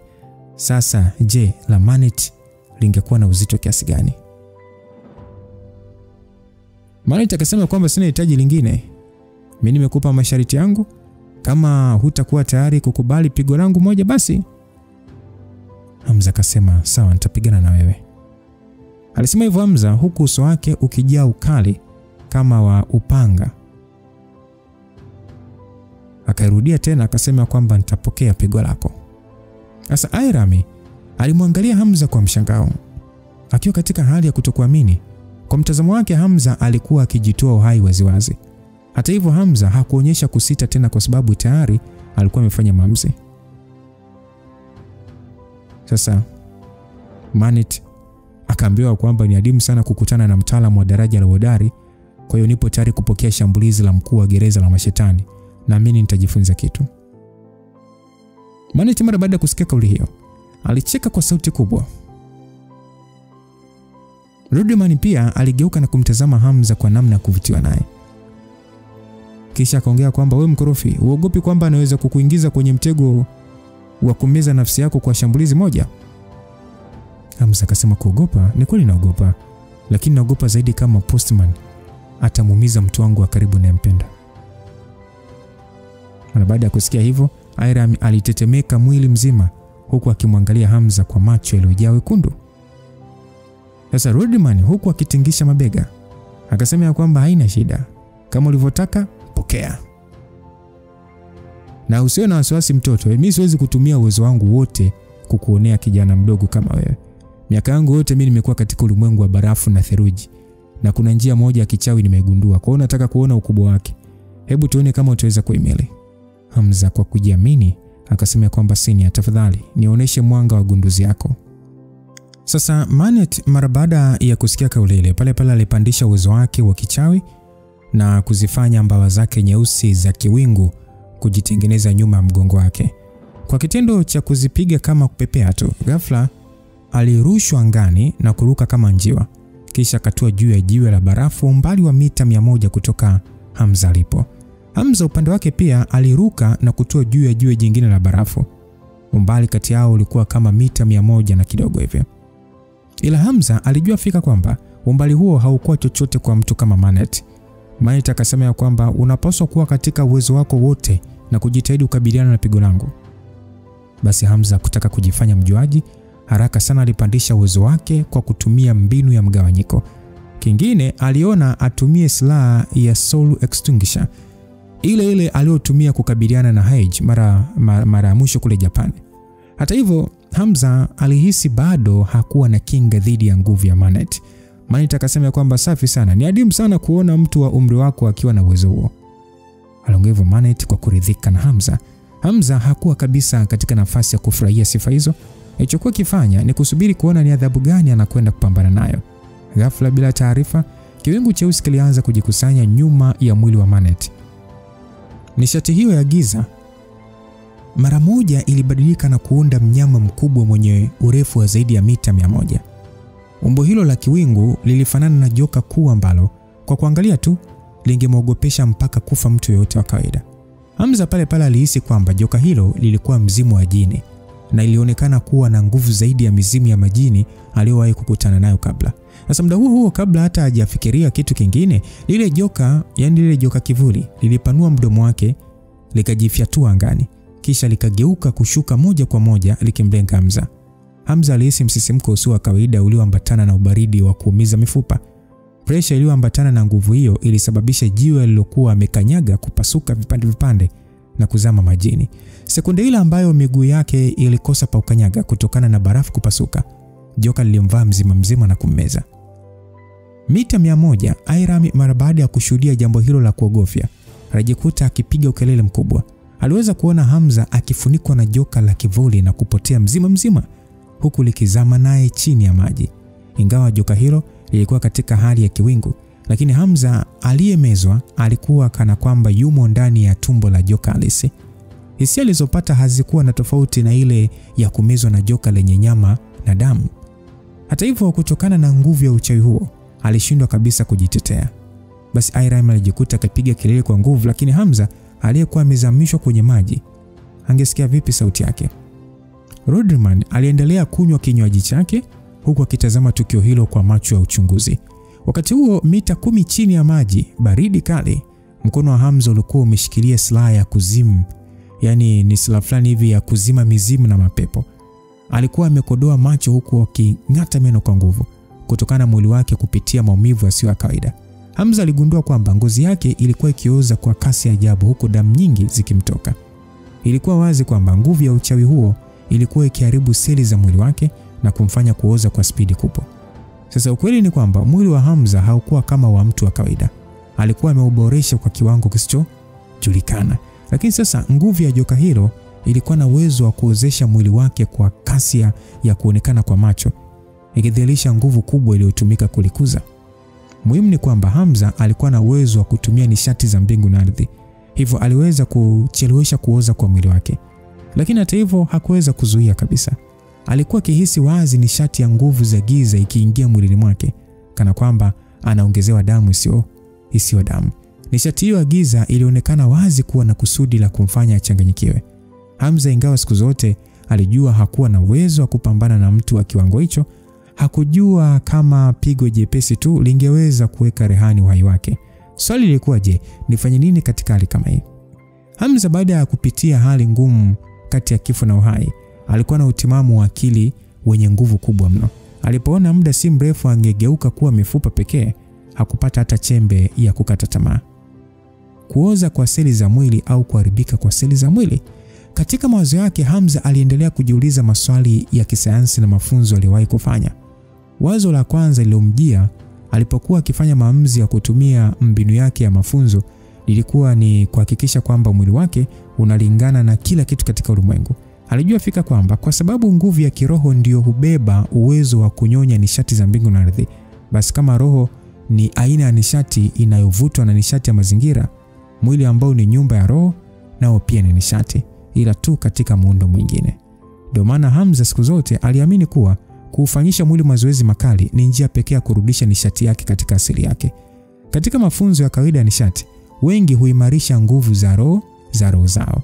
Siku zote roho ni nguvu ya ndani ambayo mtu huibeba, na bila kujali namna inavyotumika, lengo lake ni kuiamsha katika viwango vya juu. Sasa Hamza alijiuliza, kama mwili ni matokeo ya mabadiliko ya nishati katika asili yake, vipi kama angekuwa na uwezo wa kugundua chanzo cha mwili wake na kuigeuza nishati hiyo ili kufidia kila kiungo chake? Hata alienda mbali zaidi akifikiria kwamba kama seli za damu yake ndizo chanzo cha nguvu zake, vipi kama angefanya damu yake iwe na ubora wa kuvuta nishati za asili kama sumaku inapovutana na chuma? Sasa kweli ni kwamba katika sayansi ya kawaida, damu ndio chanzo cha uponyaji wa majeraha yote ya mwili. Mtu akiumia, damu hiyo hiyo kupitia elementi zake huponya jeraha. Tofauti na tishu za mwili, damu ina uwezo wa kujitengeneza upya kwa kasi kubwa. Sasa mawazo yake yalilenga kubuni mbinu ya kudukua utendaji wa kawaida wa damu ya mwili na kuweka kipengele kipya kitakachofanya damu ifanye kazi zaidi ya inavyofanya sasa. Sasa Hamza mara baada ya kufikiria jambo akasema, msubiri, vipi kuhusu hematopoietic? Baada ya kuwaza hilo neno, akili yake ilipata wazo ambalo hakuwahi kulifikiria hapo awali. Kwamba kwa nini sikulifikiria hili tangu mwanzo? Ukweli ni kwamba haijalishi mtu atafanya mazoezi kiasi gani, seli za mwili zitaendelea kufa na kutengenezwa upya hadi pale kiwanda cha mwili cha kuzalisha seli kitakapopoteza uwezo huo, na hapo mtu ataanza kuzeeka na kufa. Utendaji wa kimaumbile wa binadamu hausimami hata sekunde moja. Kila wakati mwili hubadilisha seli zilizokufa kuwa mpya. Hivyo Hamza alijiuliza, vipi kama angeongeza kasi ya utengenezaji wa seli mpya za mwili kuliko kasi ya joka hilo kuziozesha? Aliona wazo hilo ni sahihi. Kadri seli zitakavyojizalisha kwa kasi kubwa kuliko zinavyoangamizwa, basi hakutakuwa na mabadiliko ya mwili. Ilikuwa mantiki nyepesi tu kama kumulikwa na jua kila siku. Ukweli ni kwamba mazingira ya dunia ndio husababisha miili huzeeka pamoja na kufa. Yaani mazingira tu ya dunia ndio yanasababisha mwili kuzeeka pamoja na kufa. Baridi, upepo, jua, yote haya hufanya seli kufa muda wote. Kinachofanya tusione mabadiliko makubwa ni kwa sababu seli mpya huzalishwa kwa kasi kubwa kuliko kasi ya mazingira kuua seli zetu. Lakini kadri mwili unavyokomaa, ndivyo uwezo wake wa kuzalisha seli mpya unavyopungua, hali inayosababisha mtu sana fanyeje, anazeeka au kupata magonjwa. Mnaelewa eh? Hivyo vipi kama mwili wa binadamu ungeweza kuzalisha seli mpya kwa kasi mara 2 ya kawaida? Maana yake ni kwamba kabla mazingira hayajaangamiza seli, tayari zingekuwa zimezalishwa mpya. Si kungoja kifo cha seli ndipo uanze kuzalisha nyingine. Kwa hiyo kuzeeka kwa miili yetu ni matokeo ya kukosa uwiano kati ya asili na miili yetu. Lakini kama mtu angeweza kurejesha uwiano huo, hakutakuwa na uharibifu. Sasa Hamza mara baada ya kupitiwa na mawazo yote, wewe kwa akili yako unaweza kuona ni kama ametumia dakika 2 kufikiria, sije dakika 3 4 5. Kuwaza kwa Hamza sekunde 5 kwako ingekuchukua dakika 9. Kwa hiyo baada ya Hamza kuwaza yote, alikusudia kutumia nishati ya mwili wake kutengeneza seli mpya kwa kasi kubwa kuliko kasi ya joka hilo kuziharibu. Sasa aliona ya kwamba hilo wazo ni sahihi, kwa sababu mwili umetokana na dunia, na haijalishi nguvu za dunia ni za aina gani, mwili unaweza kuwa sehemu ya nguvu hizo. Hivyo aliona ni rahisi kutengeneza uwiano kati ya mwili wake na dunia kwa wakati sahihi, kwa sababu malighafi za mwili ni ulimwengu wenyewe. Hamza alijua fika kwamba kadri angeweza kuharakisha utengenezaji wa seli za mwili wake kwa spidi kubwa, basi jini hilo la kuozesha mwili wake lisingefanya chochote. Alijikuta akivumilia maumivu yote aliyokuwa akisikia, huku akiweka umakini wake katika kudhibiti utendaji wa mwili wake, akisaidiwa na nishati za mbingu na ardhi ili kuongeza kasi ya utengenezaji mpya wa seli. Faida kubwa ilikuwa kwamba uwezo wake wa fahamu ulikuwa imara sana, jambo lilotokana na mazoezi makali ya kuifundisha akili yake kuhimili mazingira magumu. Hivyo mfumo wake wa nishati ya mwili aliuelewa kikamilifu. Mara baada ya kulitendea kazi wazo lake kwa kuingiza nishati za mbingu na ardhi mwilini mwake, ule mvuke wa njano uliokuwa umepotea awali uliibuka tena. Ilikuwa ni kana kwamba nishati hiyo ya dhahabu kwenye mwili wake ilikuwa na kiu ya nishati za mbingu na ardhi. Nguvu hiyo ilikuwa imeamka upya na kusambaa mwilini, ikifanya seli zilizokufa kuzalishwa upya kwa kasi ya ajabu. Sasa Hamza mara baada ya kuhisi matokeo hayo, alijikuta akijawa na furaha kubwa kutokana na mbinu ya mgawanyiko na nguvu ya njano iliyokuwa ndani ya mwili wake. Spidi ya kupona iliongezeka maradufu. Sasa pale akapata wazo lingine. Vipi kama nina uwezo wa kutumia nishati za mbingu na ardhi kuamsha nguvu hii ya njano inayoonekana kupitia mvuke? Hamza hakuwahi kupata wazo hilo hapo kabla, lakini mara baada ya kulazimishwa kuwa katika hali kama hiyo, wazo hilo lilimwingia. Akarudi katika utulivu wa moyo na kutumia uwezo wake wote kukabiliana na nguvu za giza. Alijiambia kwamba ili mradi atakuwa na uwezo wa kuhimili nguvu hiyo ya kichawi, ataendelea kuishi. Sasa wakati huo juu ya uso wa bahari ya barafu, Manet alikuwa amekunja mikono yake kama mtu anayesubiri matokeo. Upande mwingine, Hiram alikuwa amefunikwa na machozi. Alitaka kuruka ndani ya maji kumsaidia Hamza, lakini akazuiliwa na Rodriman. Sasa Hiram huko akilia akasema kwamba President, Hamza anakwenda kupoteza uhai. Kwa nini haya yote atokee hali alichotaka ni kuokoa watu na kuondoa udhalimu wa Postman, ili asije kuwadhuru watu wanaowapenda. Aliongea Hiram huko akilia. Rodriman alikunywa pombe hiyo kwa mara ya mwisho hadi kuimaliza, kisha akatupa chupa majini. Rodriman akasema kwamba kwa nini unatengeneza sababu nyingi kwa ajili yake? Ni maamuzi yake bwana, na kama yeye ni mwanaume anapaswa kukabiliana na matokeo. Basi wakati huo machozi na simanzi vikiwa bado machoni mwa Hiram, alihisi sauti ikitokea baharini. Ni sauti ya mlipuko. Sura ya mtu ilijitokeza ikipanda kutoka chini ya maji, huku ikitema maji mengi na kuvuta hewa kwa pupa baada ya kuikosa kwa muda mrefu. Majonzi ya Hiram yaligeuka kuwa furaha isiyo ya kifani mara baada ya kumuona Hamza, na pale aliruka kwenda mpaka alipo. Hamza alitumia kipande cha barafu alichozama nacho kumpandisha juu na kuruka mpaka alipokuwa Manet. Alijikuta akijifuta maji yaliyomlowanisha usoni, huku akitabasamu na kutingisha kichwa kwa wakati mmoja, akimwangalia Hiram aliyekuwa akimsogelea. Hamza akasema, usilie, sasa bado nipo hai. Hiram hata hivyo hakujali kauli hiyo, na alijikuta akijirusha kwenye kumbato la Hamza huku akitoa kilio cha furaha. Hiram akasema kwamba ulitaka kuniua kwa pressure jamani, kwa nini unapenda kujiweka hatarini? Hiram aliendelea kulia. Hamza aliyekumbatiwa na Princess alimsambazia manukato alijikuta akihisi hali ya ajabu kwenye moyo wake. Hamza akasema, usiendelee kulia sasa, si nipo sawa kama unavyoona. Hiram akasema, bado tu, yani una mdomo wako ongea. Nguvu za lile pepo ni kubwa mno. Nilijua unakwenda kupoteza maisha. Hamza naye alikuwa bado na hofu tu. Ukweli ni kwamba kama isingekuwa nguvu ya mvuke wa dhahabu aliokuwa nao, asingeweza kuhimili maumivu na uchawi huo na kufikiria namna ya kujinusuru. Hata hivyo hakufikiria sana juu ya hilo na kuishia kumwangalia Manet ambaye alionekana kutabasamu muda wote. Hamza akasema kwamba senior, je, hili linachukuliwa kama nimefanikiwa masharti yako? Manet alishia kukuna ndevu zake na kisha akaongea huku akiwa amekunja sura, akasema kwamba bado sijaridhika. Kama vipi nifanye shambulizi lingine? Hamza mara baada ya kusikia kauli hiyo, uso wake wote uligeuka wa kijani, na Hiram pia hakuwa mbali na kupandwa na hasira. Akasema kwamba senior, wewe ni mtaalamu wa cheo cha hodari. Umri wake ni mara 10 umri wako. Kwa nini unataka kumuonea kiasi hicho? Manet alishia kucheka tu mara baada ya kusikia hivyo. Alitoa kicheko kikubwa huku akinyosha kidole chake kuelekea walipo Hiram na Hamza. Nasema kwamba hey mlevi, umemwona alivyo Huyu chali muonekano wake ulivyobadilika unachekesha mno. Na wewe huyo ni mpenzi wako ama? Kwa nini una wasiwasi sana kuliko hata yeye mwenyewe? Rodriman alishia kulala kwenye jiwe la barafu huku uso wake wote ukiwa na tabasamu. Ni muda huo Hamza na Hiram walijua Manet alikuwa akiwatania tu na hakuwa serious. Mara baada ya Hiram kuona hivyo, alijikuta akipiga miguu yake kwa aibu huku sura yake ikiwa nyekundu. Akasema kwamba mzee, yani na umri wote huo lakini kwa nini unatania namna hiyo?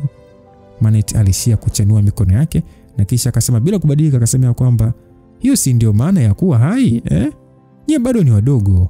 Kama unampenda mtu ni bora kumwambia kuliko kujificha, la sivyo mwisho wa siku utaishia kujutia. Hiram akasema mimi. Hiram kusikia alijikuta tu akiwa hana hali ya kujiamini kwa ajili ya kujitetea. Hamza pia alijihisi hali ya ajabu kidogo. Ingawa alikuwa akijua Hiram ameshampenda, haikuwa kawaida mtu kuzielezea hisia za mtu kwa namna hiyo. Hasa Manet akasema kwamba amepita bwana. Labda maneno yangu mimi mzee sio sahihi. Anaongea Manet huku akiwa na tabasamu lisilo tabasamu. Hamza alishia kusafisha koo lake na kisha haraka akabadili mada, akasema kwamba senior, tafadhali tunaomba msaada wako wa kujua Postman alipo. Kadri tunavyochelewa ndivyo watu wengi wanavyopoteza uhai. Sasa senior akajibu ya kwamba wewe kijana wewe, hakika una uwezo sio wa kawaida. Umeweza kuelewa somo muhimu sana kuhusu wewe mwenyewe katika hatua ya kutaka kupoteza uhai. Safi sana. Na mimi Manet Gustav Söderlin nitafanya kama nilivyoongea.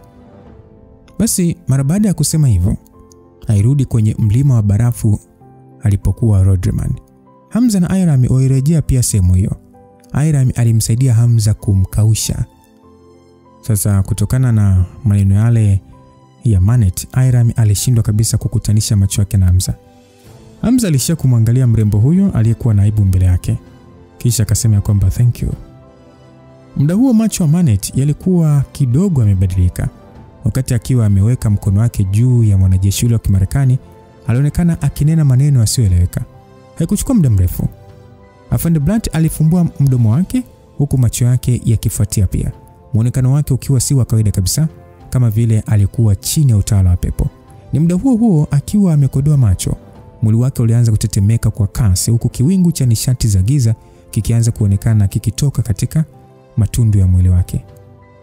Kiungu kile kilienda kujikusanya chote katika mkono wa Manet na kuwa kama kijimpira kidogo hivi cha hewa.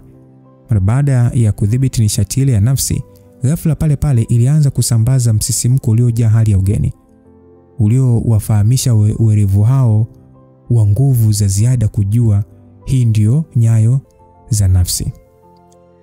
Sasa Manet akasema kwamba mtukutu, napaswa kukuingizia hii nishati ya nyayo za nafsi kwenye mwili wako ili uweze kupata msisimko halisi wa kivuli cha Postman.